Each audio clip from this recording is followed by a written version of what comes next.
Hey everyone, this is Tanveer and आज हम बात करने वाले हैं इंजन ऑयल के बारे में. Firstly, what's the purpose of engine oil? Secondly, all about the engine oil rating and its significance. Thirdly, should you deviate from the vehicle's manufacturer's recommended engine oil or not? Lastly, it's mainly for the bikers out there. What should you do in case the recommended engine oil is not available when you are on the long rides? So all this will be covered in today's video. So let's get started. सबसे पहले हम बात कर लेते हैं कि engine oil का purpose क्या होता है. तो उसका प्राइमरी पर्पस होता है लुब्रिकेशन प्रोवाइड करना to various moving components of an engine.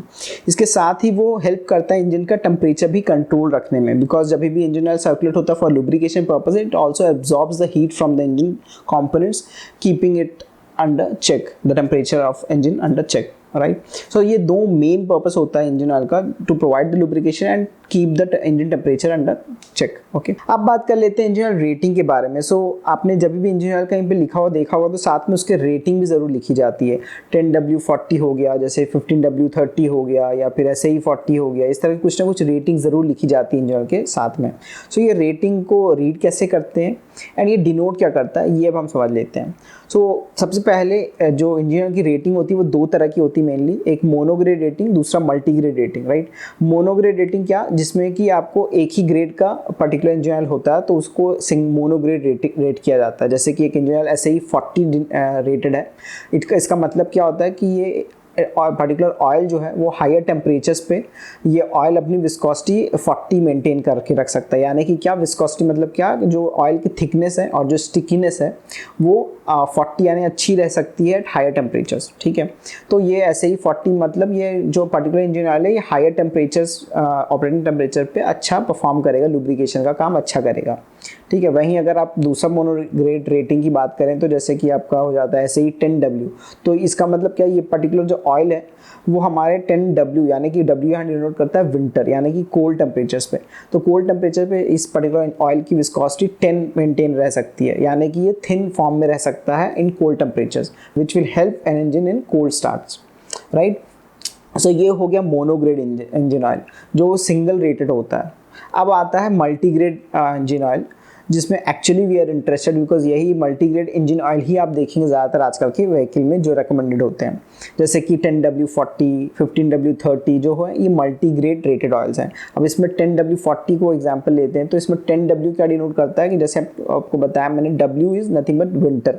तो W से पहले जो लिखा है यानी 10 लिखा है, तो इसका मतलब क्या है कि ये पर्टिकुलर इंजन ऑयल जो है ये कोल्ड टेम्परेचर्स पे अपनी विस्कोसिटी 10 मेंटेन करके रख सकता है. मीनिंग ये थिन फॉर्म में रहेगा, काफ़ी थिन फॉर्म में रहेगा ये particular oil which will easily flow through the engine when you are performing a cold start of an engine. ठीक है, तो cold start में काफ़ी हेल्प करेगा बिकॉज इट्स थिन, काफ़ी आसानी से फ्लो हो जाएगा पूरे इंजन में. ठीक है, तो अब दूसरी तरफ देखते हैं कि जो 10W के बाद 40 लिखा है, इसका मतलब क्या कि जब हायर टेम्परेचर होगा इंजन का, जो ऑपरेटिंग टेम्परेचर हायर साइड पे है, हॉटर साइड पे है, तब ये जो पर्टिकुलर इंजन ऑयल है ये अपनी विस्कोसिटी 40 मेंटेन कर सकता है, यानी कि ज़्यादा मेंटेन कर सकता है विस्कोसिटी. मीनिंग थिक हो जाएगा एंड स्टिकीनेस भी रहेगा उस ऑयल में, विस्कोसिटी अच्छी रहेगी उस ऑयल की एट हायर टेम्परेचर्स.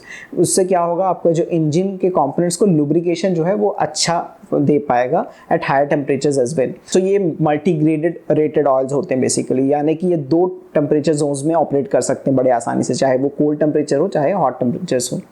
तो इसलिए ये मल्टीग्रेड ऑयल्स होते हैं. और जो दूसरा है मोनोग्रेड हमने डिस्कस किया, वो सिर्फ एक ही टेम्परेचर जोन में ऑपरेट कर पाएंगे, दूसरे टेम्परेचर में वो प्रॉब्लम क्रिएट कर सकते हैं फॉर एन इंजन. सो अब आपको समझ में आ गया होगा कि मोनोग्रेड मल्टीग्रेड इंजन ऑयल होते क्या एंड कैसे इसे रीड किया जाता है. राइट, अब बात कर लेते हैं should you deviate from vehicle manufacturers recommended engine oil और not. So in my view you shouldn't, because manufacturer proper testing करते हैं अपने इंजन की with different rated engine oil and then they finalize a particular rated engine oil which helps in pulling out the maximum performance out of that engine. तो ये proper testing के बाद उन्होंने एक particular rated engine oil final किया होता है. तो we should ideally stick to the same unless we know what we want from that particular bike or particular engine, and we want to change the engine oil in order to meet that outcome, right, to pull out that particular performance out of that engine. तो उस case में अगर हमें change करना है engine oil then we can change it, but unless you are aware what consequences it can do on your particular bike, you shouldn't change or shift to something else, some other rated engine oil, right? अब बात कर लेते हैं हमारा last point, जो कि bikers के लिए है, जो लॉन्ग राइड करते हैं अपने बाइक पे। काफ़ी टाइम ऐसा होता है कि आप ट्रैवल करके दूसरे सिटी गए हुए हैं एंड आपको इंजन ऑयल रिप्लेस करना है, but you don't find the recommended rated engine oil. तो उस केस में आप क्या कर सकते हैं, जो भी आपका रेकमेंडेड रेटिंग है उसके आसपास का जो भी इंजन ऑयल अवेलेबल है उस रेटिंग से के नियरेस्ट वाला वो आप डाल सकते हैं। जैसे 10W40 आपका रेकमेंडेड है तो आप 10W50 मिल रहा है तो वो डाल सकते हैं, नहीं तो 5W40 मिल रहा है। इस तरह के जो भी नियरेस्ट आपको अपने रेकमेंडेड रेटिंग से मिल रहा है इंजन ऑयल वो आप वो डाल सकते हैं।